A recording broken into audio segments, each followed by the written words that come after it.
and welcome to the Comic Conspiracy, episode 171 for the week of August 18th, 2014. My name is Ryan Higgins. Who is here with me this week? Brock Seger. Bryce. Toby. And that's everyone. Charlie's going to be gone for a couple weeks. Hopefully Omar's back next week. So, how's everyone going? We were off last week. Mm-hmm. I was recovering from surgery, recovering fairly well. So thank you for everyone that sent me an email or a tweet or something. I'm doing good. Things seem to go very well with Ryan's surgery, other than the side effect from the medicine that they were giving him. This growth of facial hair sprouted on his face. If you've seen any pictures on Twitter. Well, Leanne, my girlfriend, and Brock both were like, since you're going to have surgery, just don't shave for a while. I was like, all right. Because like the first couple days, like it wouldn't have happened either way. So I was like, all right, well, I'll let it grow for a bit. So here we are. And I haven't shaved in like 12 days, the longest I've probably ever not shaved in my entire life. So there you go. Yeah. Mountain man. It's getting there. So it's getting there for me. So. Can we spend an hour talking about how good Guardians was? We can. Because I missed out on that. Well, we're going to talk about a few things first. And then we'll talk about Guardians. Right. And then Toby wants to talk about Turtles. Mm-hmm. And we may do the book club this week because half you guys aren't going to be here next week. So, we'll see. We'll see what the day goes. First of all, I don't know if you guys saw this on eBay. Action Comics #1, 9.0, highest graded copy in public hands on eBay right now. Mm-hmm. $1.85 million. It says, what is it? Perfectly white pages or something? It is an amazing copy. How is it, unless it's hermetically sealed, which maybe it was, how do you keep those pages in such good condition? Yeah, I actually don't know. Because it's newsprint, right? Yeah. I assume. Yeah, I actually don't know although here's a video that says origin story. Did they tell you where it comes from? Yeah, it came from, I know, I can't remember it all because I watched it they put it up last week. Yeah. But I watched it in, I guess it was kept in a cedar chest. What? A cedar chest. Cedar's a type of wood. Oh, okay. And in a very, in like an attic and stuff, so it was a very, the temperature in the cedar chest and all that stuff was like the perfect environment. Wow. For the comic, and I guess it was just at the bottom of the pile. Okay. And so, like, they found it, and nice. Wow. Yeah, and I think that was the first person that found it, and then it was like sold to somebody and like kept for like 30 years or something. I don't know. Yeah. Well, but I mean, it's an interesting video. It's really cool to watch. I'll have to watch it. This is one of those things where you actually have to be pre-approved to bid on it because they didn't want it. I was going to say, I want to just bid on just to know that I bid on it. I'm like, I just want to know that I had and after I bid on it, I'm like, please, someone outbid me. Please, someone outbid me. I can't do this. You have to, like, prove that you have money in reserve, basically, to pay for it. So I think they require, like, a $3 million, because they expect a lot of people are expecting it to hit. Put my house against it. Dude. A lot of people are expecting it to hit close to $3 million, so you have to have like $3 million in reserve cash to pay for it. So yeah. Because otherwise, people would just bid it up to $20 billion or whatever, and it like, oops. Yeah. Well, a lot of times when they do these auctions through Heritage or I think Comic List is one of the other ones, and they don't do them through eBay. This is rare. I don't know if eBay went to them and said, hey, we'll give you a way better percentage. No, gotta be. What is the cut on that? I mean, that's crazy for eBay. Yeah. I mean, it's 10. I mean, standard's 10%. Yeah. So it's $300,000. Yeah, but they are donating some of it. The 1%. Well, donating to the Christopher Reeves Foundation, which is nice. Hey, did you read the pickup options? No. Scroll down to the pickups options. It's hilarious. It's like setting up a drug deal. Pickup options? Yeah, like for shipping and stuff. Like go down to the shipping. Back of a street by the pickup truck. You could meet there. Almost. It's like at 7 o'clock secure any location, day except Seattle, for Thursday. of your choosing. Probably because they don't want some random person coming to jump them. Yeah. Did you find it? It should be on the shipping part right there. You scroll down a little bit. I'll find it. Yeah, no, this is, man. So Action Comics #1 graded 9.0. It is the highest grade. There is apparently another 9.0, but it actually doesn't look as good. I don't know what the deal with that is. I don't know if it was just done before. So Yeah, one of only 2 copies in any condition to be graded with the distinction of having white pages, the other being a 2.5, which, if you know the sale, that's a very low-grade copy. But yeah, I mean, they have full scans of the entire issue, and man, I mean, it looks like it could have been printed today. It is an amazing copy, and honestly, whoever buys this for $3 million or 2.5 or whatever it goes for, they're getting a steal, because this is one of those things that every year is going to go up 10, 20% forever. I mean, maybe not forever, but there will probably be some kind of cap there. But this is money in the bank. This is incredible. So money in the bank. Money in the bank. I'm very curious to see where this is a comic book investment. Oh yeah, and it has 500,000 hits already. So a lot of people looking at it, but only 24 bids because they can't. So Brock, yes, what's your favorite Justice League? Justice League? Yeah. Like team? What? Yeah.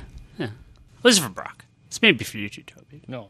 Is this a question from somebody? Or? No, I'm just asking. What's your favorite Justice League? I mean, it's a toss-up. I mean, Okay, I actually have an answer. What's your answer? Oh, there you go. If he's not going to do the Justice League International. That is correct. The answer is Justice League International. The 2 best characters on that team, of course, Booster Gold and Blue Beetle. So that's a lead-in. It is a lead-in. You just pulled a Justin. It is a lead-in. The reason I asked you that question, Brock, and you do love Justice League International as much as all of us do. No, I enjoy them. Is that there is a rumor that the pre-New 52 Blue Beetle and Booster Gold are going to be in Justice League 3000. Like, they're totally changing the team up with number 12 and going in a weird other direction, and they're going to pull them out of stasis and use this pre-New 52 version of these characters, which I don't know what the hell the deal with that is. So I just Makes you happy though. It's Blue Beetle Booster Gold and is written by Keith Giffen, so I am fucking stoked. So and damn this, so I am beyond stoked for this. I know there's a lot of Blue Beetle and Booster Gold fans out there, so. If you haven't been reading Justice League 3000, I've only read the first couple. It's a weird book. I don't know. I had to stop. It was just really. It was just ugh. I just don't know what the where, is it an Elseworld title? What the long term goal of this book is? It's bizarre. I couldn't. I think I got to issue 5 or 6. What does Blue Beetle Booster go? And I was like, I just couldn't. I couldn't get behind the team. I couldn't get behind where the story was going. There's 3 different things going on. Yeah. And they didn't tie in very well with one another. I just didn't do anything for me. So I mean, I'll check it out if Booster Gold and Blue Beetle are in there because that's awesome. Yeah. But yeah, other than that, it was not a good title. How's Futures End right now? Is that like pretty it. solid? Yeah. I mean, I'm about 6 issues behind. It's just a weird ass book. Really? Yeah. I'm not current, but the ones I've read, I've just thought it's just totally crazy. Yeah, it's, Okay. So. I mean, it's definitely you have to read. It's better to better read it in kind of couple issues at a time. Well, they just announced a trade, which it's 17 issues at once. So I'm actually really curious about that. Man, actually, DC is apparently pushing some major trade paperback program here going forward here. It's complete Jeff Johns hardcovers for Green Lantern. There's the Nightwing, the Chuck Dixon Nightwing coming stuff. back. I mean, I have all of those still. I have them both in single issues and trades, the original trades. But back in print finally after forever. That's cool. With numbers. With hopefully Birds of Prey being on that list shortly. I really, really hope Birds of Prey comes in all order. of his stuff is never collected. Yeah. The original bird stuff, yeah. There was only 1 or 2 trades, and then it jumped all the way to the Gail Simone stuff. Yeah. So, yeah. No, I really hope that they'll come out in order. So, some good stuff. Will save me binding books. Speaking of binding, actually, I went up the other day to bring some more. I did, yeah. Because I had time, so I just went. He did it without you. While I was off, he didn't even call. While I was off, I was like, I need to bring these Teen You could Titans have up. called. You could have said, "I'm going up there," and I could have been like, "Thanks for the invite, but I don't have anything." Well, or, I'm going. Hey, I have something. Swing by. I'm gonna go back up in a month when I get my last 2 volumes of Teen Titans done, and so I did. Finished on my Teen Titans stuff.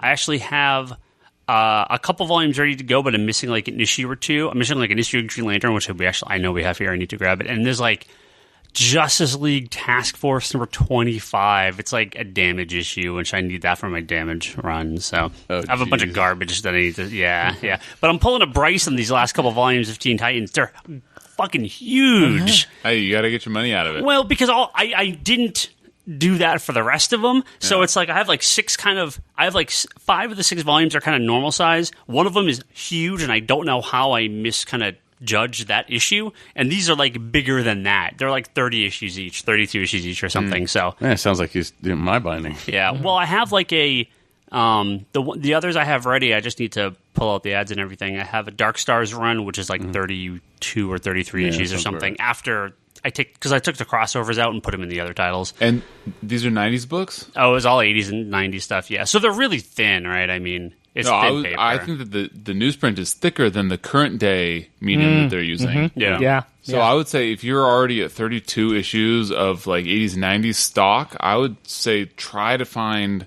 other issues, get it up to 40, and then split it in 2. Yeah. I mean, 32 newsprint is going to be it's going to be thicker than any book that I've... Because when I did was it Suicide, Secret Six? Yeah. And I had to get a couple of, Checkmate. I had to get a couple of the detective issues from like the early 2000s, but those are thick. And even the stuff from like the 80s and 90s, I mean, you couldn't take some of the paper or some of the ads out, so it makes it even thicker. The Teen Titans, I took a lot of ads out, and one of them was Team Titans, which there are 5 number 1 issues. Yeah. And it's just the front half of each book is different, the back half's the same, so I just cut the issue in half and put all the fronts in, and then I kept the back there. So it actually does. I think they're going to be... Was that book any good though? I don't remember. Oh, it's being good. Terrible. Yeah, that's what I thought. It's part of the crossover, and I had to bind the rest of Teen Titans because I have. Yeah, I don't bind these because they're good. I bind them to finish the collection of them. If they're good, they get recollected. Right. If they're Birds not of Prey, good, Chuck Dixon. Now, usually that's yeah. I'm saying that if they're bad, what I am saying is that if they're bad, they won't get collected. Except for if it's Higgins or me or you guys binding it. Yeah. Well, Brock, when I go back up in a month, I'll tell you if you got anything. So. Well, I mean, I have to get. I got my Suicide Squad ready to go. Cool. I just need to finish like the mapping. Well, because something like because you mentioned the Birds of Prey stuff, you don't want to bind, or maybe you do want to bind them. I don't know.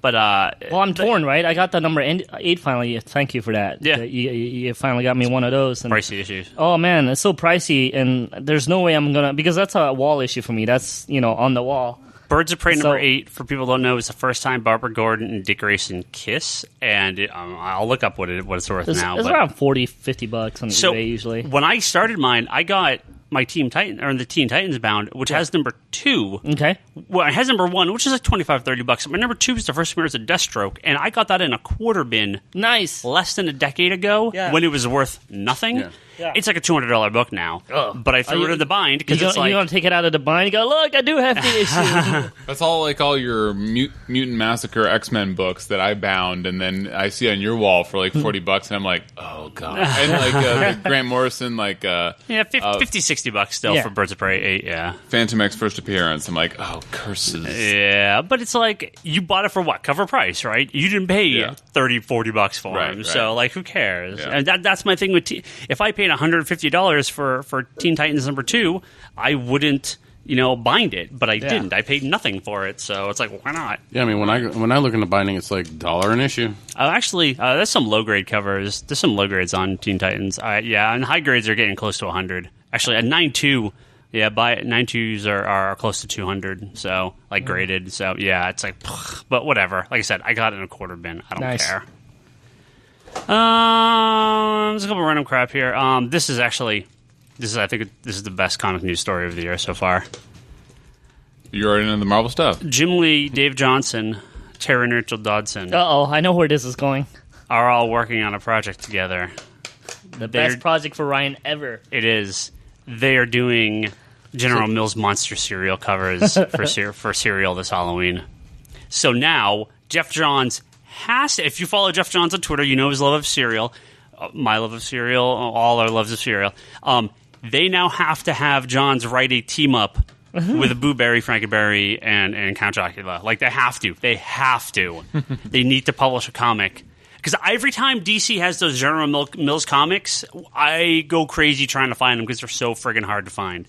So the fact that Jim Lee is drawing Boo Berry is like the greatest thing ever. I'm totally getting all these. I'm gonna like frame the boxes and everything. It is with the cereal inside. Nah, I mean I'll take this. I'll eat the cereal. Yeah. It's actually that is a question on Twitter. We'll get to that later. But yeah, no, I am down for this. So yeah, the back panel of the boxes are actually going to have a unique comic strip of Monster Adventure. Nice. So yeah. Now, is that written by Jeff Johns? No.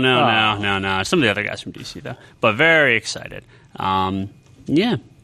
I definitely want to. I definitely want to get these and keep these because this is just the greatest. So the Jim Lee one was kind of minimalistic. Yeah. I was expecting some more. You wanted some patches and lots of tech gear and give him some armor. Some armor, some scars, some shoulder pads. Yeah, shoulder pads. Oh, sorry, that's Liefeld. Takes off Boo Berry's red underwear and replaces it just with a belt, right? Yeah. All right. Do you know if you are a big Rob Liefeld fan, and I know you are, Bryce? I am. If you would like to, Rob Liefeld has an app now on the iPhone. Oh, thank God. Run by Rob Liefeld, so you can follow all Rob Liefeld news. Thank God. If you want that, I know you do. Download it today. Did my tweet work? I tweeted something about his latest Cable picture, which is the cover of Starlight number 4 or 5. Yeah. Which is Liefeld drawing Cable. Yeah, just on a Mark Miller book. On a Mark Miller book, and it's not Cable. It just looks identical to Cable. Yeah. I love Rob Liefeld. I will not be downloading that app. Well, here's some Marvel news for you, Bryce. While we were gone, so this is actually last week, I think. Maybe very beginning of last week. Marvel announced kind of some info about Axis. It's the big crossover, the big Avengers and X-Men crossover. So, dude, you excited? I'm so excited. Finish your thing, and then I'll rant about it. I'm really, really excited. Yeah, I know. I was going to say is there have been a lot of rumors going around of kind of what the deal was, especially based on the images. So they kind of confirmed most of that. Let's see, the Red Skull. Well, the Red Apocalypse. What's his name? Red Onslaught. Red Onslaught. Jesus. Sorry. Whenever I'm not on the podcast and I listen to it subsequently. Apocalypse was in my head. I meant Onslaught. Red Onslaught. Why is it called Red Onslaught? Is there a blue Onslaught now? Did I miss something? No, Green because Onslaught. it's like the Red Skull took over Professor X's brain, who was Onslaught. Oh, I didn't know that. Yeah. You're killing me. I didn't know that. Uncanny Avengers started off okay. It got really bad, and then it got really, really good. Like I told you, like I kind of checked out like the second arc, but it got way better after. I think it'll be even better when it's collected in trade and able to be digested all at once. I hope. You freaked out when the Celestial destroyed the Earth.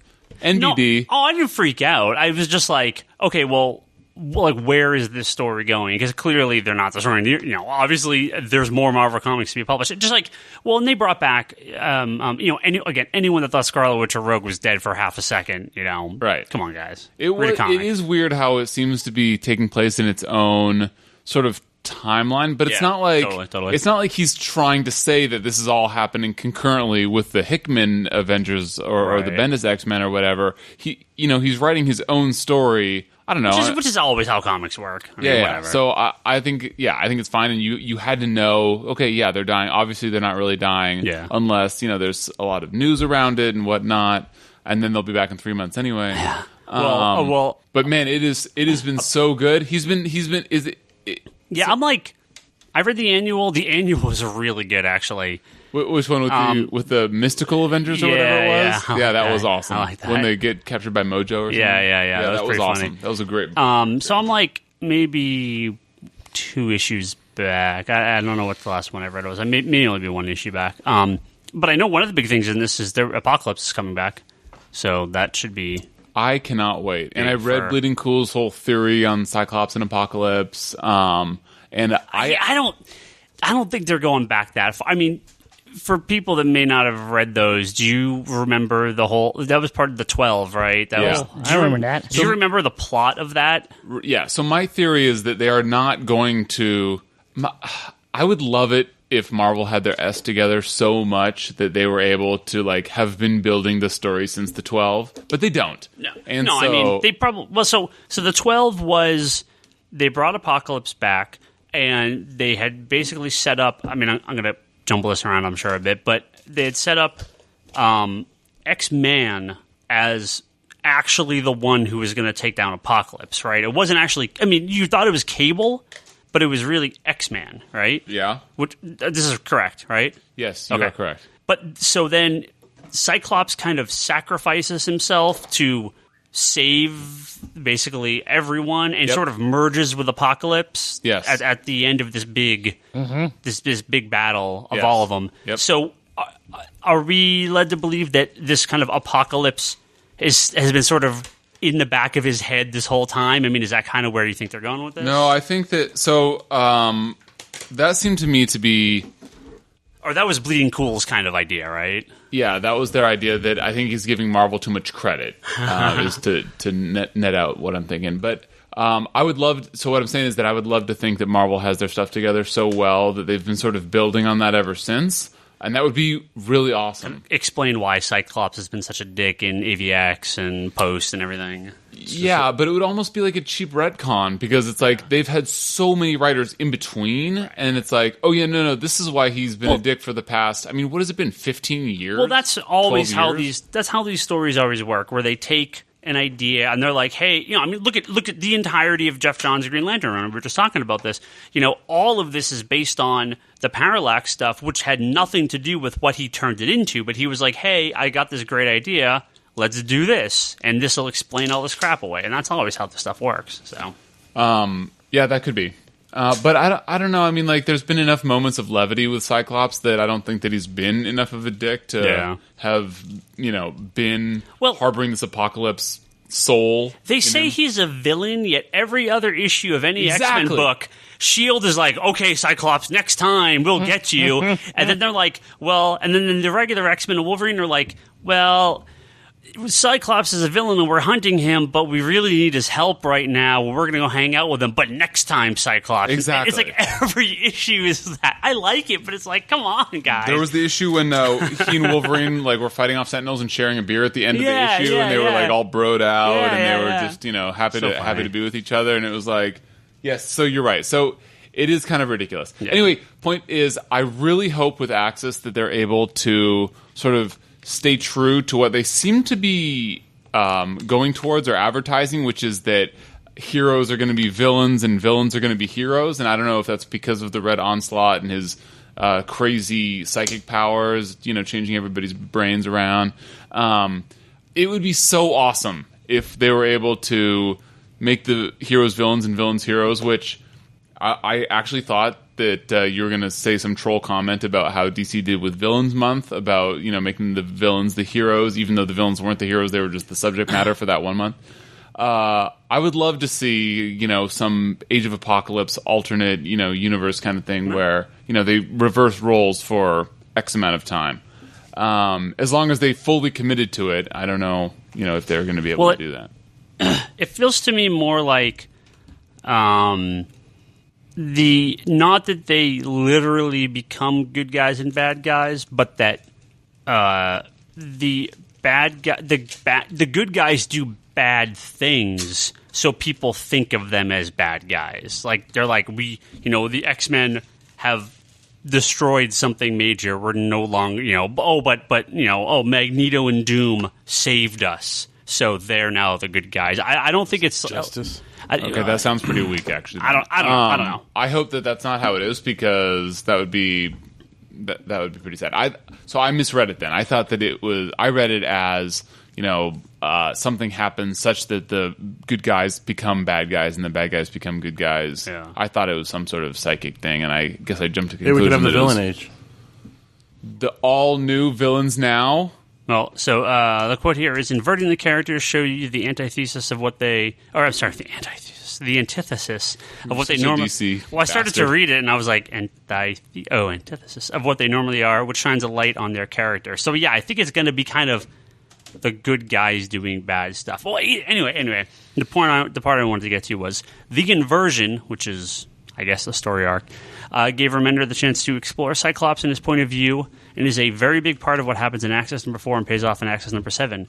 Quote unquote, you will see a reshuffling of the X universe that takes place in Access. It even builds in the future books that are coming out of the office. What the X-Men do in this event isn't something the world can forget anytime soon. That's such so hyperbole. That's what makes me feel that it's actually that, like, they're just going to be, okay, well, in order to save the universe, we have to blow up, Muir Island or whatever, and we kill a couple thousand people. Something along the lines of that, whatever. So you're saying it would be less impactful than Simon Spurrier's X-Force number 1? Oh, jeez. Terrible. I don't even want to talk about that book. Sorry, I brought it up. So I'll be curious to see where they go with that.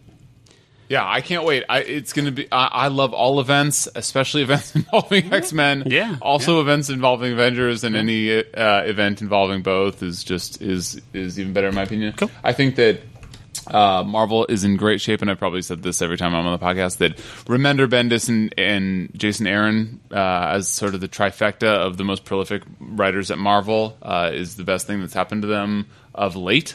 And I think that with them sort of at the helm of all of these big events, that Marvel's in good shape. Well, I like that we have 2 events not by Bendis in a row. Nothing against Bendis. It's just he did so many of them. Except that you hate Bendis in a row. Yeah, no, he did do. No, I'm fine with him now. He's fine. I legitimately like.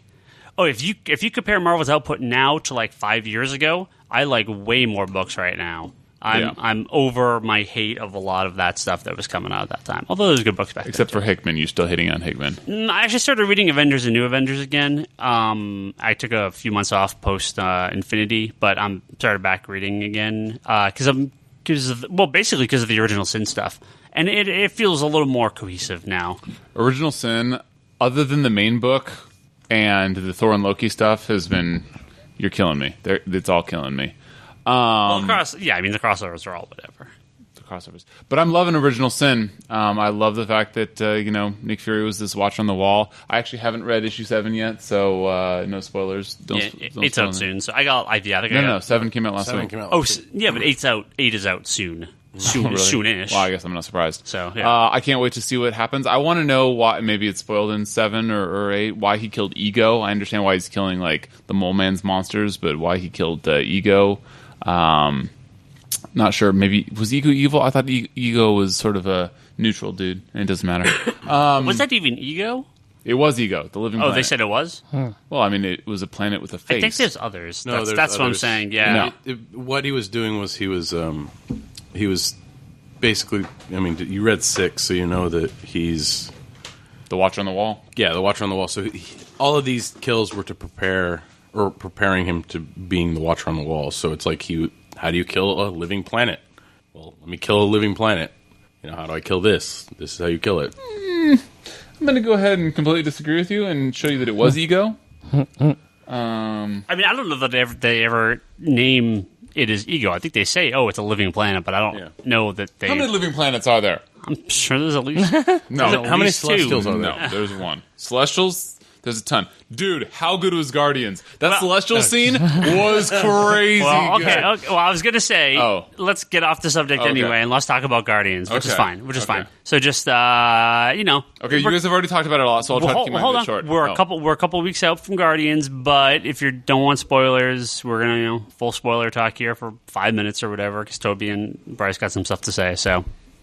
I'll allow Tobias to go first. No, you were in a roll. Okay, if you insist. So Guardians was incredible. I did think that it was going to be risk, and I also thought that I was going to hate Rocket Raccoon because I was like, what? Oh, Bradley Cooper, the smarmy mother effer. I can't. He's just going to ruin this character. He was so good. Bautista was incredible in terms of my expectations for him were so low. Mm-hmm. I saw it again this past week, and I laughed even harder at every scene with Drax.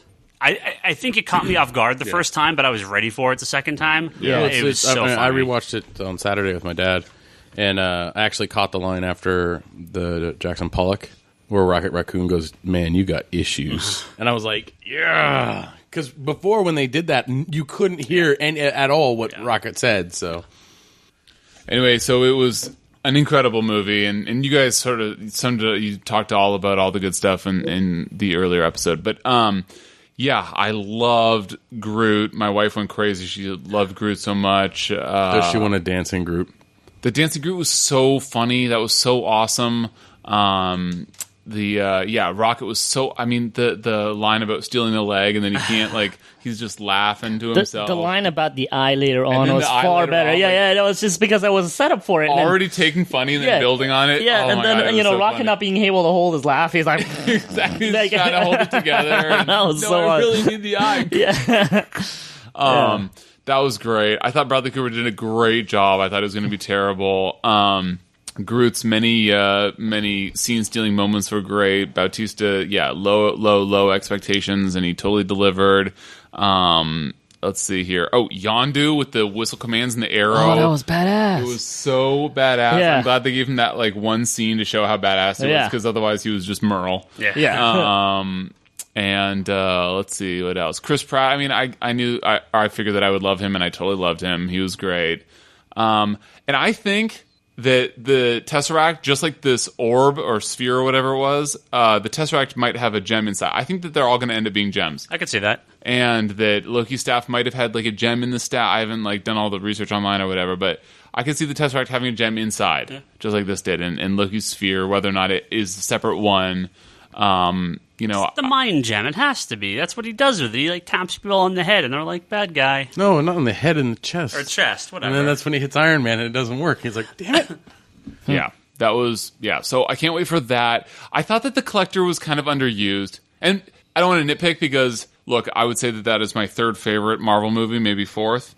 But it's so high up there. But it's like you said with your smarmy-ass tweets about, how they're all A pluses. They are all A's and A pluses. So how do you do a top 5 or a top 10? Because it's they're all so good. You got to start putting them on levels. I love the whole Nova Corps and what doors that opens, and I hope that they have more. I can't believe that they showed Thanos as much as they did. That they actually full frontaled him, if you will, and full faced the full faced him, and the Thanos grin was there, which was incredible. I thought it was an incredible movie. It was hilarious. It was outside the box. My non-comic book friends loved it. I loved it even more, obviously. And I can't wait for Guardians 2, and I can't wait for Thor, not 3, Thor, whatever they'll call it, Thor and Loki if they're smart. Mm-hmm. Because, more Thanos and more Infinity Gems. But, man, it was really, really good. Yeah, I mean, I totally agree, like everybody else, obviously. I don't want to talk too much about it since everybody and every podcast probably has talked about this for ages at this point. But, I love that it had humor foremost, and then the dark stuff was still dark, very, very fast, and it had soul. I mean, it had all three. I mean, it was funny. The dark stuff had to be dark. Just the one look by Quill looking at Rocket Raccoon's all the scars. Just that one moment kind of just told you the story. There's a lot more to this little raccoon character than there is. So I love that stuff. In an interview that I watched online that Vin Diesel was talking about how James Gunn, because they asked him, like, man, I mean, you basically only saying I'm Groot 5,200 times. I mean, was that a weekend's worth of work? And Vin goes, no. James Gunn gave him a 52-page or something ridiculous kind of amount of a script to read. Basically, one of my favorite covers with Groot is when Jean Grey looks up to him and it says, I'm Groot, but then Jean Grey kind of gets to read his mind, and it says, you're the most beautiful person in the world, blah, and this is why, and blah, and all that is said with I am Groot. And what James Gunn did was he basically wrote all the things that he wanted Groot to say. So Vin Diesel had to basically say I am Groot, knowing all the stuff he's really meant to say in those certain parts. So I thought that was really cool. That's cool. Yeah, the Rocket Raccoon, how it's introduced that he understands Groot. Oh, that was great. I love that. It was so well done in terms of not beating you over the head with it. It was just total Luke and Han and Chewbacca. Yeah, and it didn't happen right away either, right? I mean, when they first started talking, you didn't know. It was later in the movie where you're like, Rocket totally understands him. That's awesome. When they're doing the prison walk and he goes, his vernacular is limited to I, am, and Groot in that order. Yeah. I mean, yeah, and all the characters very, lovable, fresh take. And Marvel just did such a good job just because you take a property barely anybody knew, including people like us. I'm sure Brock, some of you guys read it. I mean, I was actually kind of a newcomer. I knew Nova quite a bit, but some of the other guys, no idea. So I'm kind of liking that they could take this completely kind of property that's underused and turn it into this giant franchise that everybody's talking about now. So.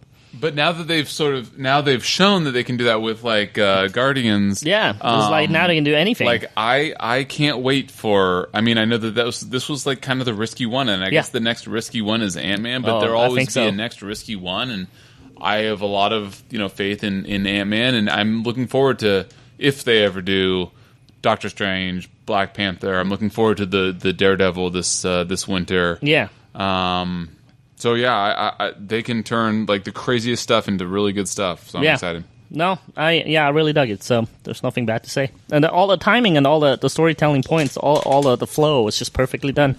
Wasn't the soundtrack still number one on the Billboard charts? It was for a while. I don't know. The fact that they released it as a separate album, that's so awesome. Yeah, it was definitely for a while. What I read, I don't know if it's true, but I read an article. It sounds right. That is the first time that a soundtrack has been a number one Billboard selling album with no original music.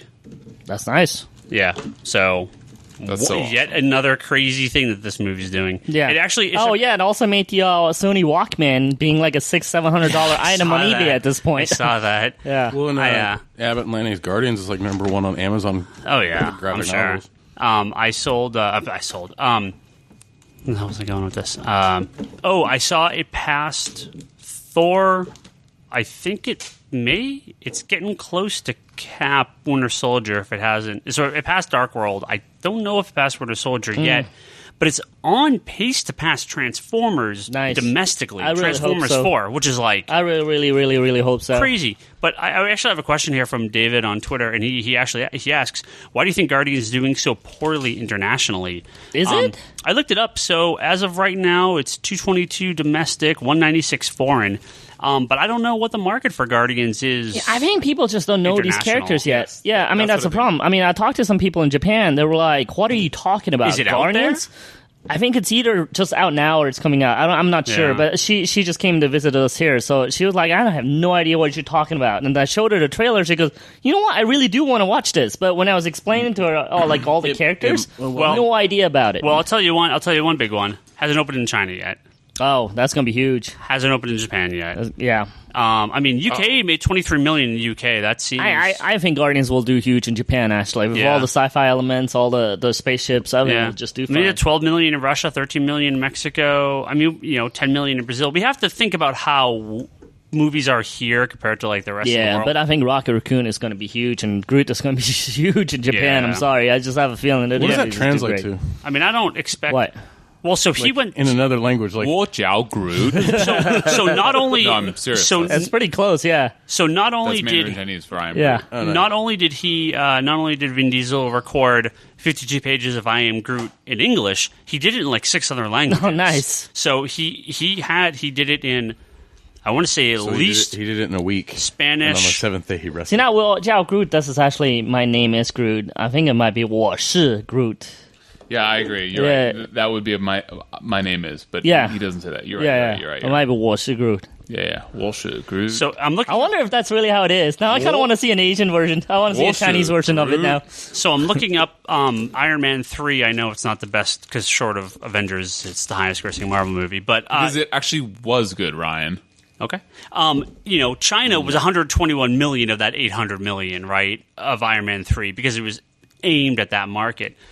France was 38 million. Guardians hasn't opened in France, right? Hong Kong was 13 million. It hasn't opened, or it's done 2.5 in Hong Kong. So, I mean, maybe these characters just didn't get the international push that they have for their other characters. I mean, they pushed it here big time, though. I mean, there was like TV trailers up. There was here, but not internationally. But not internationally, because with Iron Man they had the first 2 films. With Avengers they had Iron Man, Thor, and Cap. So there was kind of this build up. With Guardians there wasn't that build up. So right, I think a lot of it is sequels. I mean, Transformers, for example, it's on number 4. It's like, of course, it's doing well. Iron Man is so well abroad because it's the third one. Like It's almost like if it makes it to a sequel internationally, then it's sort of past its gut check. And every Marvel movie has made more than the first one of it. So Iron Man 2 made more than 1, Iron Man 3 made more than 2. Well, they all were better than the Cap first one. 2 made more than 1. Thor Except for Iron Man. Thor 2 made more than 1.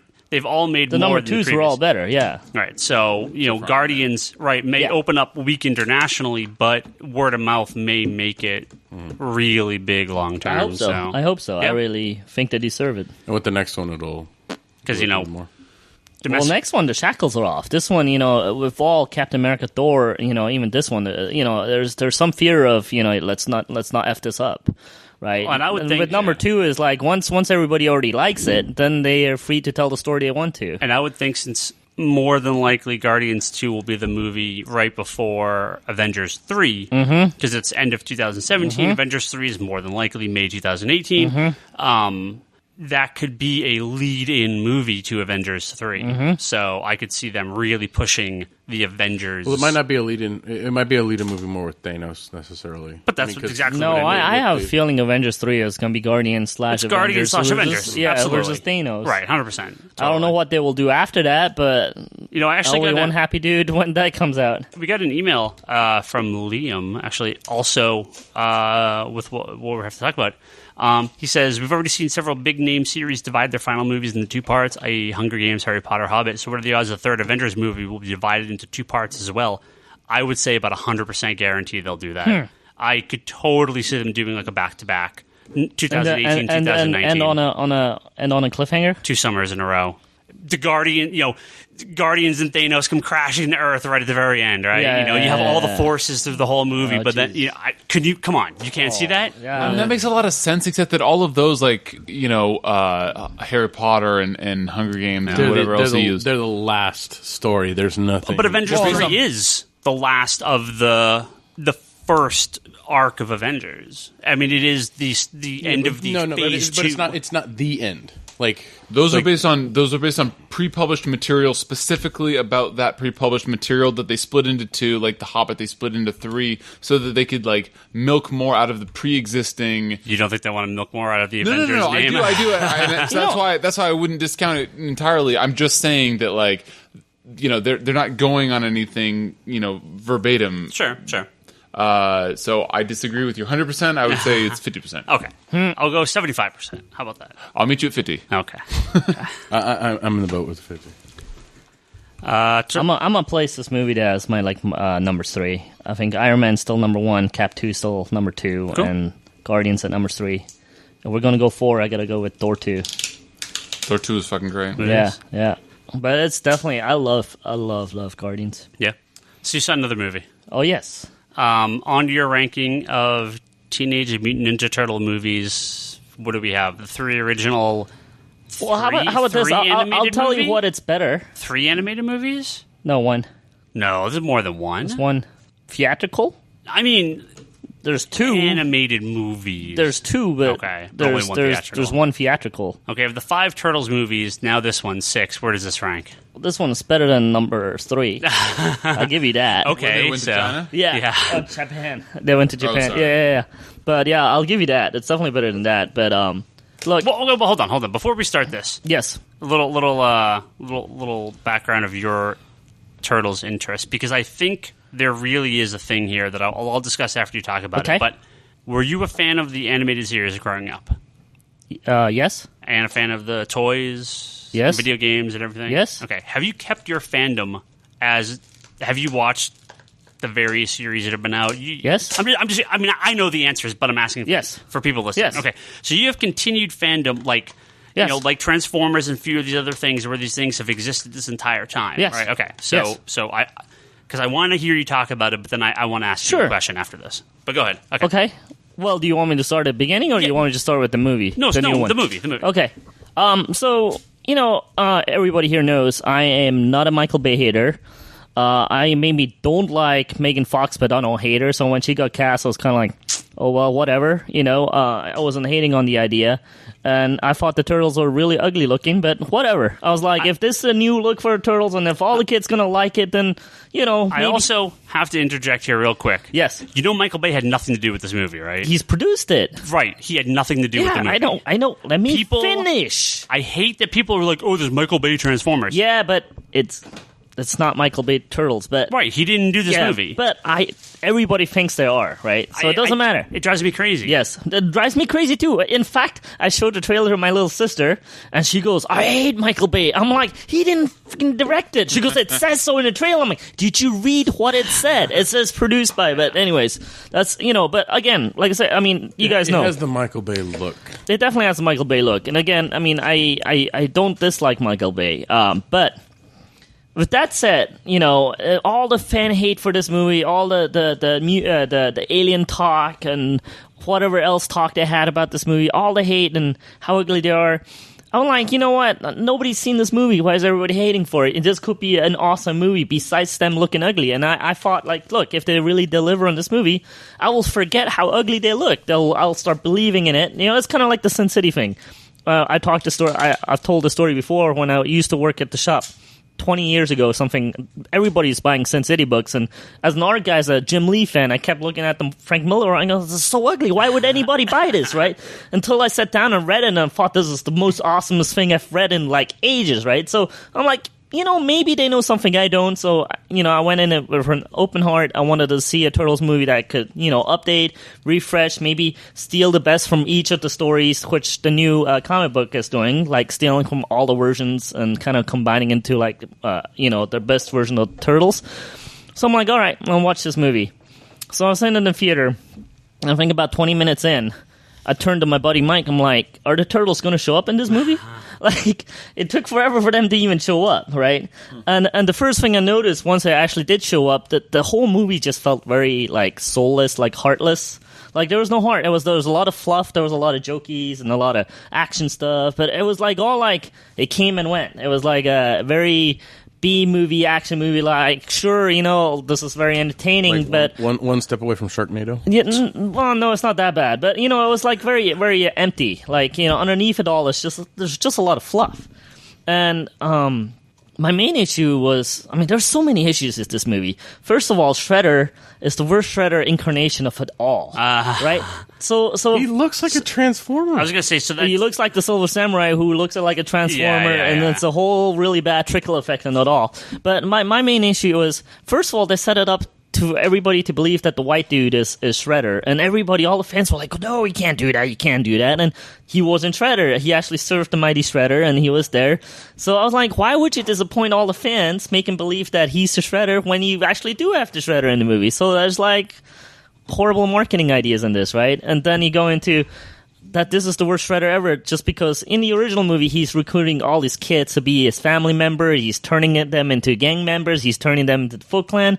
Their Shredder just, like, hangs around the background going, do my bidding, and go destroy the world so that I can rule it, to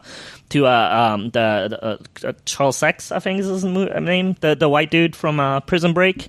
But basically, he's this a dark character in the background that's like, I'm going to rule the world, and the weird thing is he kept walking away from fights, and that really bothered the hell out of me. Like, at one point, he bleeds Splinter up to a pulp where Splinter's just on the ground, then he walks away, right? But they take the other Turtles because they need to pump, spoilers, they need to pump their mutagen out so they can, like, basically they want to poison the world, but they use the mutagen to save all the humans so that Shredder could be the king of it all. It's the storyline. But then, like, Splinter had the same mutagen in his body, but they just leave him behind. There's plenty of blood in him too, but yeah, that's fine. We're going to leave the rat on the ground so anybody could just find him. So I was like, a scientist, that was kind of weird.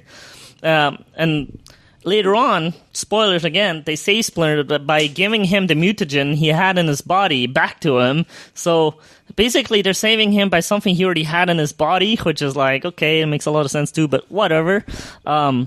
Also, the turtles for some reason are super strong in this one. They're like Superman strong. They also could they're bulletproof for some reason this time around. I don't know why. Shell or like their actual body? They're just bulletproof. There's a scene where Raphael had these bullets in his body and he just like spiked them back at people. Yeah, I was like, and take this. There's a fight between Raphael and Shredder right before that, where Shredder actually spikes him into the shell, like it puts his like knives into a shell, and he's bleeding, right? But bullets can't go through him, right, or the turtles at all. And then also he had duct tape to cover his bleedings on the shell, which he's running around with the duct tape on. But then a scene later, he goes, "Hey, Michelangelo, cover my wound, put duct tape on there." So it was like, it was just a horribly dumb movie. I mean, like I said, there's a lot of young people that really enjoy it, and I really hope, they have, fun at it. I just was like, for me, it was just like empty. The Turtles felt as one. I mean, sure, Michelangelo had his jokes, and sure, Raphael, would go on his own. But other than that, it felt like just one. It felt like the Turtles. It didn't feel like Leo, Mike, Raph, and, Donatello. Donatello was barely in the movie, basically. And everything was just kind of extreme. Like, Donatello was a little clumsy. Like, he had, the nerd glass and stuff like that, and he had, a little clumps to him. So I was like, I don't know. I mean, I know I'm nitpicking at this point, but my main problems were the story. For some reason, everything revolves around April O'Neil instead of the Turtles and Shredder. There was no story between Splinter and Shredder anymore. It's not Shredder that scratched. Yeah, the Splinter that scratched Shredder anymore. For some reason, it was all about the white guy and Shredder were working on this thing in the lab, and April's dad found out about it and decided to found out about the plan about them wanting to take over the world, so he destroyed the lab. So April would go in and she saved the little turtles, and then they're saying that Splinter basically thanked her. Well, you were so nice because anybody would have just kept us in a cage, but you freed us. And what she really did was dump them into the sewers. I'm like, okay, that's not like 2 steps away from dumping you down the toilet. So sure, all right. She just cut out the toilet. She just it was just weird. I mean, you figure if she's saving it, she would feed him and stuff like that, but no. And the other part is Splinter is learning ninjutsu just by finding a random book he finds in the sewers and becomes a master off of that. And then he teaches his sons to be turtles. That ninjutsu for dummies is really, really good. Yeah, so the whole movie just felt very bizarre. I mean, there's a lot of fun parts where they give some throwbacks to the original movie. When the pizza lands on Splinter's head, stuff like that is an act like a shout out to the original movie.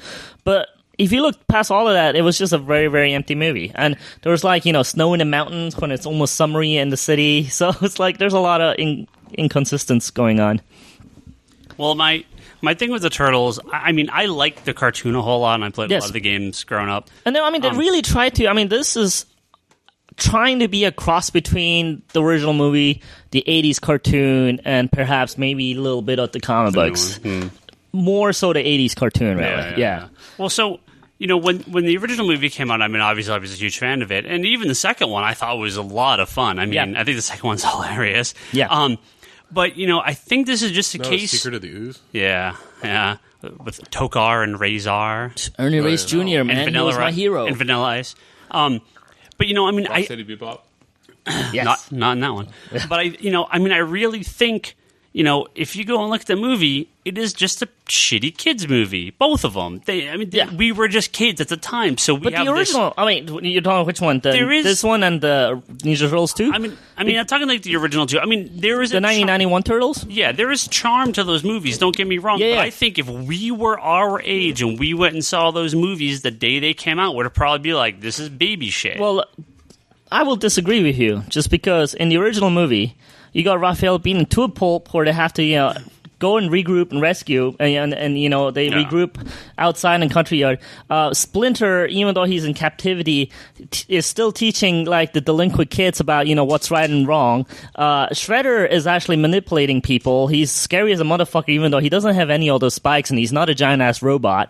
Any of those things are better than what they... I mean, if they just implemented any of these things in the new movie, I would have been fine. I mean, little things. I understand, but I think it's they're going for today kid-friendly material, and I mean, I'm not saying that the movie's better or worse, and I'm not saying not to like the originals because I like them a whole lot. Yeah, I just think that I think we've gotten to a point. Well, I don't know how kid friendly this is. I mean, you got Michelangelo being complete horn dog half the time, wanting to do April. But it's a kids. I mean, this is the thing. This is a kids movie. You know, I have a lot of references here to stuff. I got a long email here from TJ, but I'm not going to read the whole thing. But okay. The start of it is he said he's very bothered by my total dismissal of the Marvel animated universe that I have right now with Ultimate Spider-Man, Avengers Assemble, and Hulk and the Agents of Smash. I watched a new Avengers cartoon. I thought it was horrible. Yeah. He actually says Avengers Assemble is the weakest, although he says it does pick up at the end of season 1. Okay. He says, well, to end it, he says, these are just a few points I felt I had to make, just so there'd be another side. I couldn't have people taking Ryan's word without any defense from anyone. It's a long email, so I won't read the whole thing. Okay. But he does like the animated series, right? So which one? All 3 of them. Okay. Yeah. But my thinking is that, you know, we do forget that these are kids' things. We are not the, you know, as much as I like to say. I mean, like the new one is very kid. The new cartoon, the CGI cartoon, I think is very kid friendly, and I understand it's for kids. And it's great when we like them. Yeah, but a lot of this stuff is for kids at the end of the day. Now, the Marvel movies, I would say, try to split the difference as much as possible. Okay. There's some pretty dark stuff in those. Mm-hmm. But a Turtles movie, I mean, Nickelodeon's aiming this at 10-year-olds, not 35-year-olds. See, but I don't take that as an excuse. You look at Korra, there's so many layers to it. You look at The Last Avatar. I'm not saying that... You know, it's an adult to watch it and then be Batman, like... the animated series, I mean, there's tons of examples of things that disprove this, but I think you have to look at the 98% that prove this, that it's a kid's thing, and that, like, adult, you know, people our age... I mean, it made money, right? It's successful. Yeah. They already announced a sequel and so on. Yeah. It was kind of funny going in. I was like, man, they really messed up by not having Casey Jones in it. Coming out, I'm like, thank God Casey Jones is not this, because I would have hated it even more. Yeah. So, you know, I mean, I think it's tough when... You know, and we see this in comic books all the time when people are like, "Oh, this isn't my Wonder Woman. This isn't my Captain America." It's like, yep, it's not your Captain America. It's for a new group and that's of why. I mean, I 20-year-olds. went in wanting to be like, I had an open door for it, right? Yeah. I mean, and the other thing is the fight choreography. There was basically no fight choreography in this, and they're just like all superhuman, right. jumping I'm like not crazy guys, and trying to either defend the movie or say that everything we like is shit. I'm just saying that, you know, sometimes. They're just kids' movies, right? and I think this is a perfect example of them going, sure, there may be literally a couple thousand adults that still care about the Turtles and that would put money into this franchise, but there are millions of children that we're aiming this at. And the sad fact is, most of the time, you know, will I just think the original movie has more heart than this one does. I really do. No, I totally agree. But, you know, I'm thinking, you know, will 10-year-old kid, you know, with Guardians, I walked out and said, this is every 10-year-old kid's new Star Wars. And I agree. And I totally think it's true. I think so, too. Will 25 years from now, some nerdy kids have a podcast talking about how much they like this Turtles movie from 25 years ago? So. I really don't. Probably not. Yeah. But I think But it could have been, is my point. Sure. But what I'm saying is, again, how many movies did we see that were shitty kids movies when we were kids that we don't talk about? Because there's 10 or, you know, Star Wars, Turtles, the Transformers animated movie. I mean, in the past, I watched the Captain America movie thinking it was good just because it was Captain America. Sure. So, I mean, I think there's always this shitty kid stuff, and it's always shitty kid stuff. Well, I mean, it's just occasionally some of it is good. I think it's one of those things where, I mean, the Turtles that we grew up with, the movies, I mean, it was aimed at kids. I mean... Just cinematically, everything about that movie was aimed at kids. Yeah.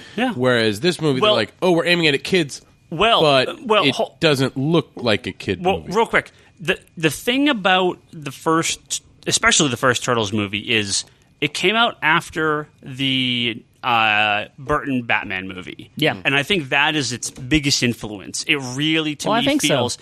And so you have this tone that's set. I don't think this new one... I mean, Transformers probably is the tone, right? Dude, Transformers has a lot. That's actually my whole other point with this. It was totally Transformers influence. There's so many shots where the Michael Bay shots were swooping around, Leonardo getting up. They even had to score, like, you know, the guy, I think Brian Taylor did the score for this, but he basically was mimicking Steven Tchaikovsky from Transformers. It was like Leonardo was getting up, and it was like, do. I'm like, no. Yeah. If the Burton Batman movie did not come out, I don't think that Turtles movie would have come out, at least not in the fashion that it did, because it had influence from what I say is a good source material, because I like the Burton Batman movies. Again, I like Transformers, but it is loud noise, right? To me, I'm assuming that it takes its cue from that because it was successful, so that's what it is. Yeah. Had it taken its cue from maybe Avengers instead, we could be looking at a very different movie. Yeah. So I think that's, It's the tone of the film, going into it. If you look at the tone of the Marvel movies, like you said, Guardians had the feel of a 10-year-old, for a 10-year-old kid. The rest of the Marvel movies sit at about, you can take your 10-year-old to them. Yeah, right? For the most part. Well, I think this is just a wasted opportunity because the Turtles is not the Avengers. The Turtles is not the Transformers. The Turtles are the Turtles, and if you mimic the Turtles to be the Transformers, then you got a failing formula. Right. And also the score bothered me so much. Also, more than any other comic book properties or any superhero things, the Turtles are urban. The Turtles are more hip hop, funky records, that kind of stuff, and it was none of that. It was like none of that stuff was in there. I was like, I would have liked to see the Turtles was maybe was it all dubstep? No, it was like all like scoring. It was like Transformers scoring, and I was like, it didn't fit the Turtles at all. Like I wanted to see some 70s funk, some hip hop, some underground hip. I'm not talking about like the new freaking bad radio stuff, but that's what they are. They would be in the Sooners looking at underground concerts. That's what the Turtles would do. Upgrade the character from Vanilla Ice to Eminem. Just at least. No. Well, but it's I just disappointed.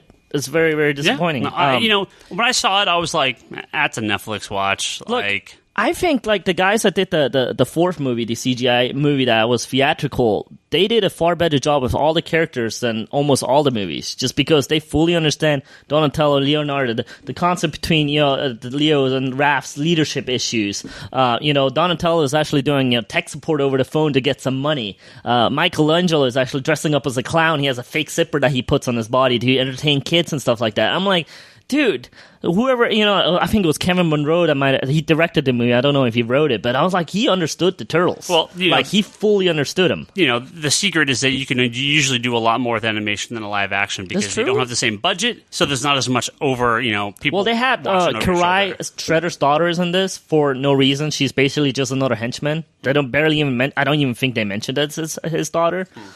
I don't know. And then basically, the guy from Prison Break was basically Baxter Stockman, basically, without being Baxter Stockman. But they didn't name him.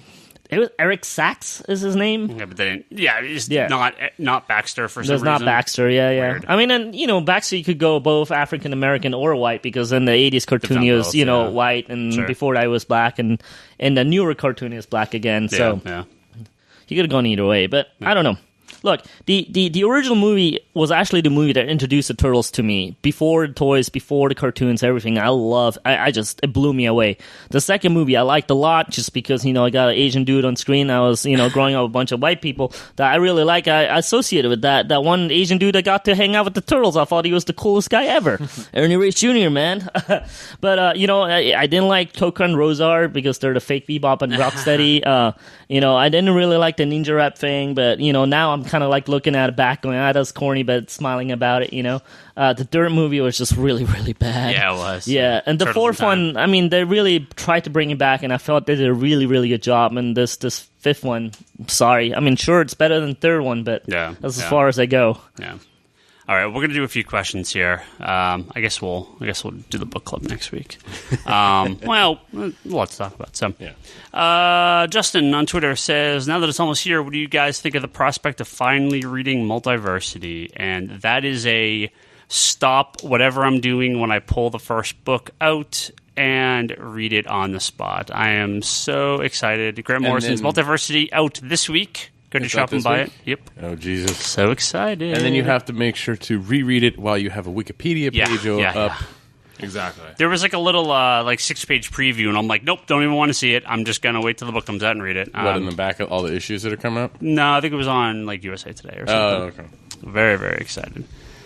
Cross X Hunter says, have you guys looked at the online interactive map for Multiversity, particularly Earth 8 and how it isn't Marvel? Yeah, that's the joke. Earth 8 is Marvel, the Marvel Universe. I saw there was a map. I didn't see an interactive map, though. I'll have to go look for that. Yeah, the map looked awesome. Yeah. So what is this about Earth 8? Earth 8 is the Marvel Universe. So it's a black hole of nothingness. No, I mean, there's characters in there. It's basically a fake event. You know how Avengers has the Justice League in it? They the last couple issues? DC as often as they can. Yeah. Now they have the anti-troll. Marvel and DC have always had these sort of the Marvel Universe and DC and the DC Universe and Marvel. Earth 8's. Yeah. Got it. I like it. I think that's hilarious. I was on Twitter a bunch of random today ranting about just random ordering crap because it's order time. And Stefano asks in regards to that, what's the best gamble you've ever made in a book's ordering? What was the worst one you've made? Probably one of the worst I've ever made was non-player number 1 second print. Wah, wah, wah. Yeah, that was I wanted to have copies in stock for number 2. Never came out. Wait, what? Say it again? Non-player number 1 second print. Eagle-eyed listeners of the podcast would notice non-player number 1, I believe, is the very first comic me and Brock ever talked about on this podcast. I think it was our very first recommended book. I believe it was. I think that was our very first random pick. That was or the first book we talked about, and then number 2 never came out. Bum, bum, bum, bum. I need to go back and read that book. It was so good. Oh, it was so good. Dar Fox says, has Wonder Woman ever led her own hero team, and who would be in that if she did? Wonder Woman and the Furies? She never really... I mean, she's led the Justice League in various points, but there's never been like a team Wonder Woman team. She has her team of Wonder Woman. You have you have Donna Troy and Artemis and Wonder Girl. Yeah. And Cassie and all those characters. So, but, yeah. Hey, she leads her own team on D&D night.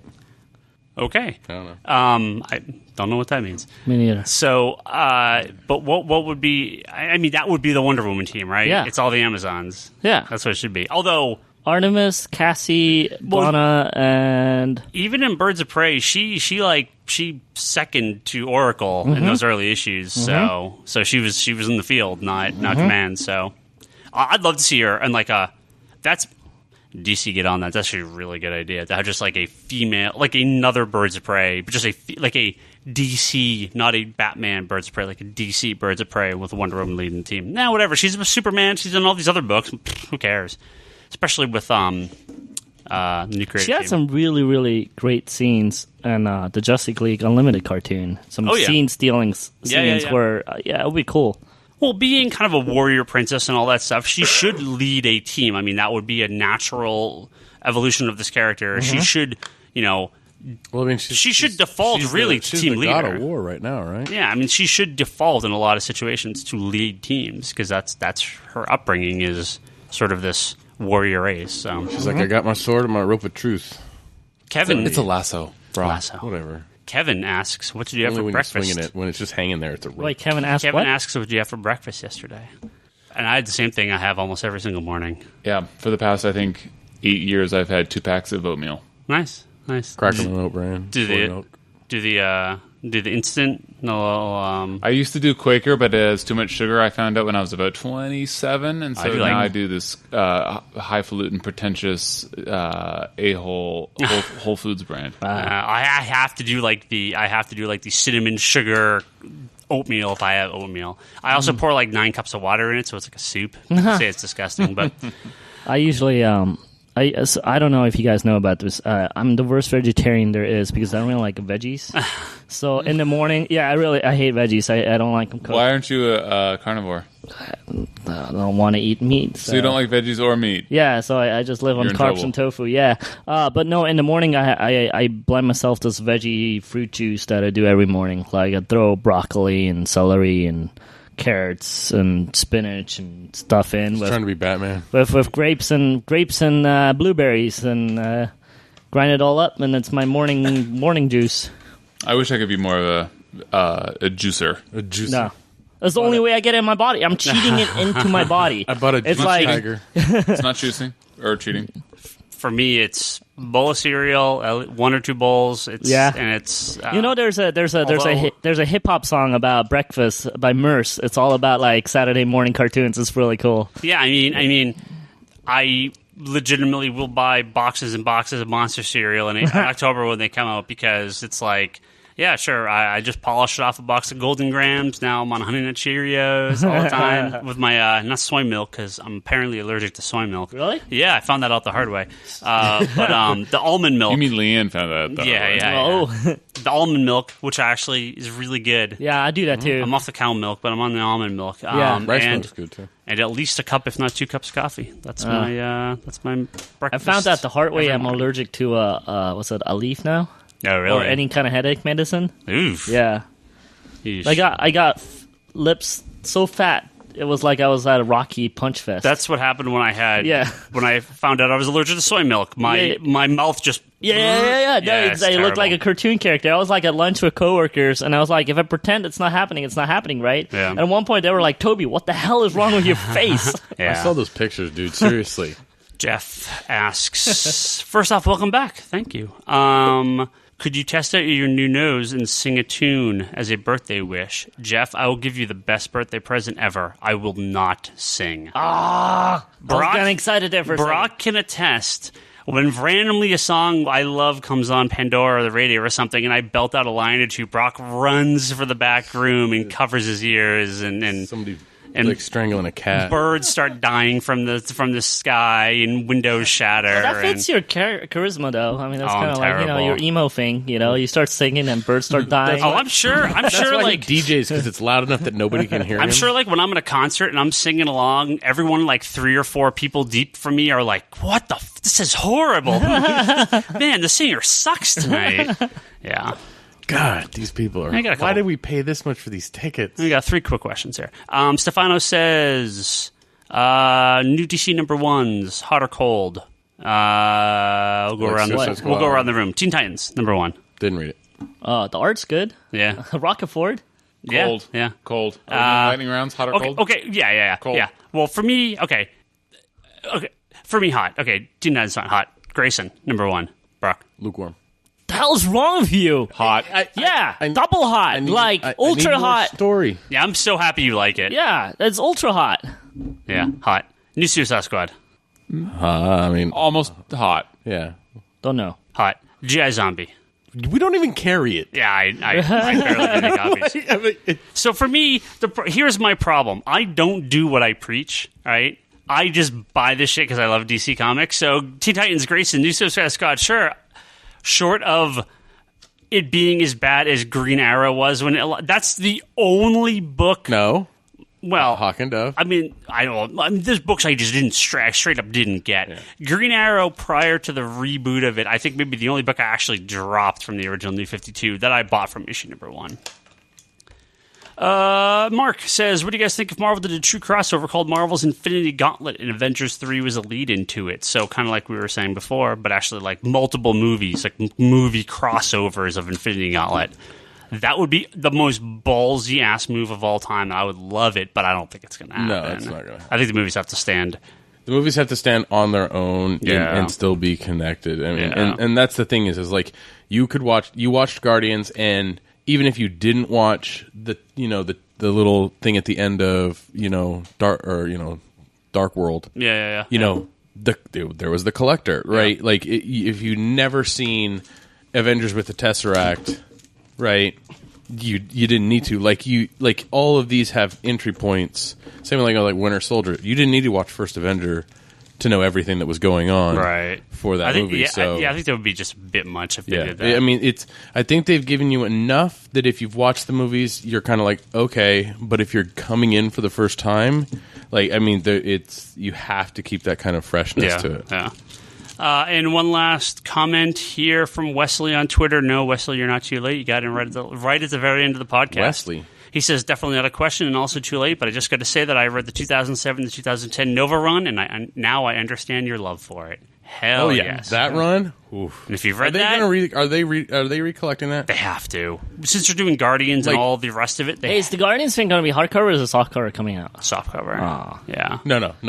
It's number 1 in the graphic novels. They're going to do an omnibus. Oh, yeah, I'm sure. Right. They'll do it. They'll do an $100. So wait, omnibus. so if I go with Annihilation, I gotta hope that they're gonna do the rest of that story. They are. Guardians, Nova.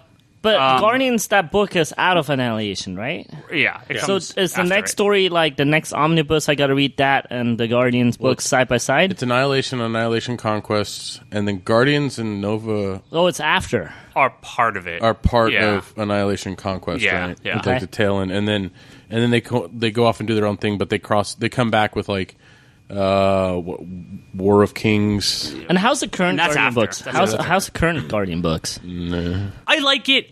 Because I like that. I love that zero issue story. There's been no whole story. It's like I like it. It just hasn't really gone anywhere. no, Okay. the zero issue was amazing. The zero issue I loved. I loved that zero issue. It just feels like a lot of things are like they're going places and doing stuff, but we're kind of 20 issues in or 18 issues in, and there hasn't been like a 3 issues was like you can't go back to Earth. Okay. Like the first 3 or 4 issues was you can't go back to Earth.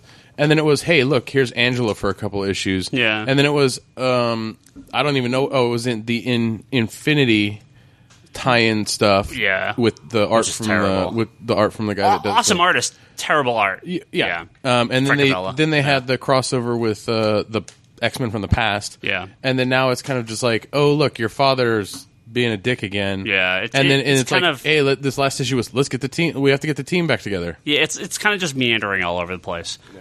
But yeah, Wesley, if you like Nova, the first volume of Guardians is now out. Mm-hmm. Pick that up. Volume 2 comes out in a couple months. Annihilation's out in Omnibus. Conquest, I'm sure, will be soon. Yeah, they should do. They'll probably just do an omnibus of Conquest. Yeah. All right, guys, that's a podcast. Thank you for being on. Bryce has been sorting his Deadpool HeroClix here for the last little while. So, you just gave it away to Kelly. I haven't stopped paying attention. I know. I didn't say you were. I'm just saying. If you guys have realized this, Bryce is a lot quieter. If you've heard some crinkling of papers, that's what's Papers. going on. That's plastic, man. I'm like looking at plastic. They're actually pretty cool looking. Their face is a lot better than usual. Oh yeah.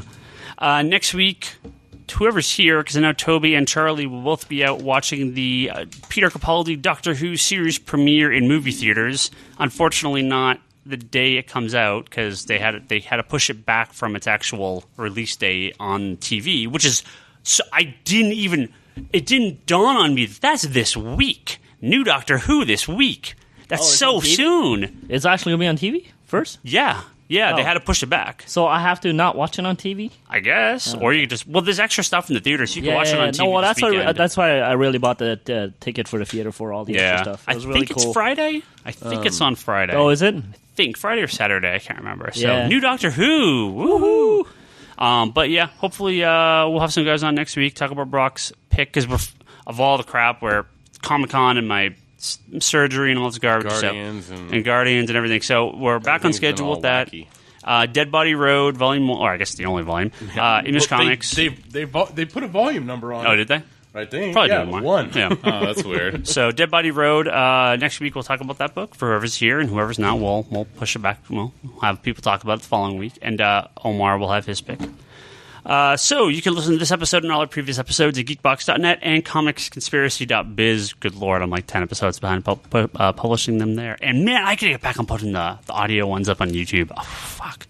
I'm so slacking on that. I put like 3 up, and I'm like, oh yeah, I'll do more of those. There's like 4 more I gotta do. Yeah, you can discuss this episode on forums.geekbox.net and the Geekbox Facebook group. Digital.comicsconspiracy.biz is where you can go to buy all your digital comics. We get a nice cut when you buy from that. Yeah, they've been having some decent sales. Have some huge Bought sales. the Guardians book. And last month, the month of July, was by far our best month ever. Right? Because of all the redonkulous sales they had Like going the on. Batman Day? The Batman. They had like Court of Owls, Long Halloween, Hush, like, Black Mirror, like a whole, like 8 or 10. Yeah, they had a lot of Guardian trades stuff on for sale. $4 each. Yeah, they had a lot of Guardian stuff last week. That's over though, right? Yeah, that was only for Batman Day.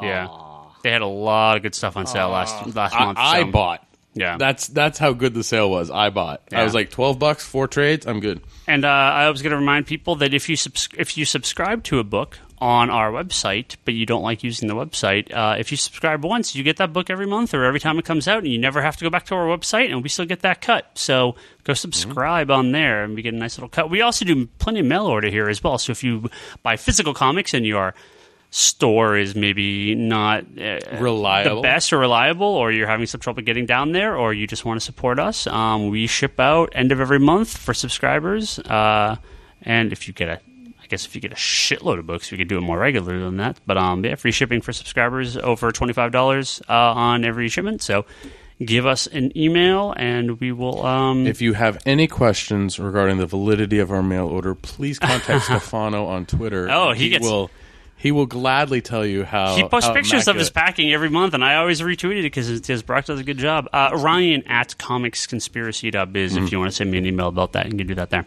We all got a bunch of other crap. Brock's got conspiratorBrock.com, where he posts his video blog and all his ramblings. Comicsintokind.com, Omar's blog. And we got the Infinite Longbox podcast and the Wanderers in the Fourth Dimension, which are both of Charlie's podcasts. And I know... they're going to be taking a break during the new Doctor Who to talk about the new Doctor Who, and then they're going to go back to the old Doctor Who on their Fourth Dimensions podcast. We're all on Twitter. Brock's giving me the who cares signal. No, I got something. We're all on Twitter. Ryan Higgins, Ryan, Brock Sager, Omar's Comics at Dekine. Oh, Bryce. I might have gotten hacked on Twitter, so I apologize to people if... Did you really?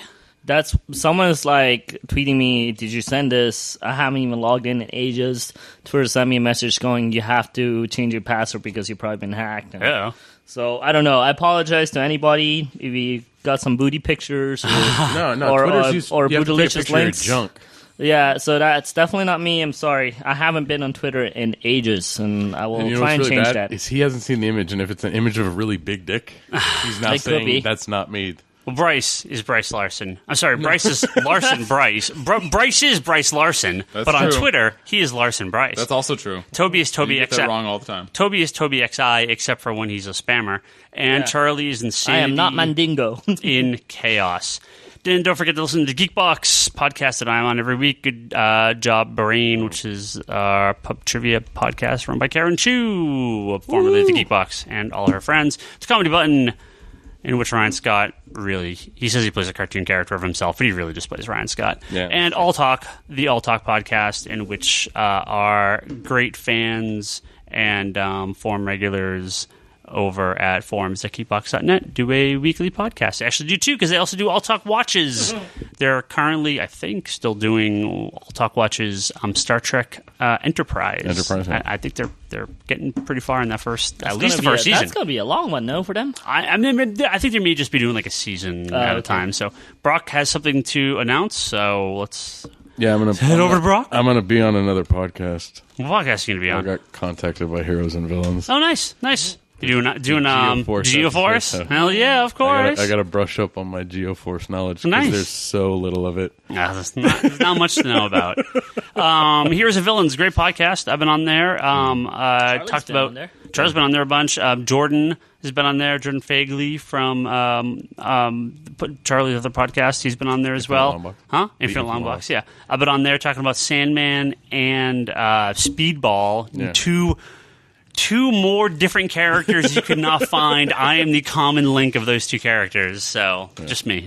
I'm the only one. Ryan's So- the Amalgam Universe. Yeah. I got contacted by Sweet. him, so Yeah. I'll record Friday. I just Fantastic. realized that the two teams we both like, I actually dislike your two favorite characters the most. Like Nova and Speedball? Yeah, I hated Noah on new and Speedball. Yeah. My two favorite teams? Maybe I mix up the teams, but yeah. Well, they're teams. No, I thought it was New Warriors and something else, but New Warriors It's and just Teen New Titans. Warriors. Those are my boys. yeah. But it's just New Warriors right now. Okay. But yeah, the two I dislike the most on the team are your two favorites. Have you read the last couple issues of New Warriors? No, I lost track of it. Silhouettes. Come Oh, back. so let's back. Yeah, Yes. It's been What? soft. It's been okay. I started off so strong in that book, but Then it had these Aw. weird humanoid. Well, they brought in what the heck? What they call him? Like Mr. Whiskers and something. Like it's a goofy ass comic. From what's his face? Yeah, Mount Wundagore. Yeah, Wundagore. Yeah, what's his name? I don't remember. High Evolutionary. It was something like Mr. Whiskers. Then there's Inhumans influence, and you're just like, But the Warrior, the Speedball and the Speedball and Justice stuff's been good. So. I like that they keep talking to the Atlantean girl, and Speedball's like, "So Nemorita?" She's like, "I'm not Nemorita." He's like, "Yeah, you are." Okay, I gotta read it. Fun. It's funny stuff. I gotta check it out. Yeah, but Silhouette's pretty cool. Yeah, because they did the whole thing with the Dark Force. Okay, so they brought Sil in to kind of be like their liaison to the Dark Force. So cool. Yeah, cool. Last couple issues are pretty decent. Are any of you guys going to do the ROC race on Saturday? I don't know what that is. It's the ridiculous obstacle course. That's sort of like Wipeout, sort of like Ninja Warrior, but not really, but fun. That sounds awesome. Like MXC with water and crazy people. Where is it? Santa Clara Fairground. Can you give me a website that I can look up more? So yeah, absolutely. Listeners can also... Yes, ROC Race, Google it. I think it's rocrace.com, but I don't want to say Yes, I can tell you the site. Google it. Yeah. No, but I don't want to give out the wrong site, so yeah, Google it, but I'm pretty certain it's rocrace.com. You're killing me. Sorry. I can't wait. I'm going to go home and look it up. Yeah. It looks freaking awesome. Man, this is an awesome outro. Yep. Now we're actually out.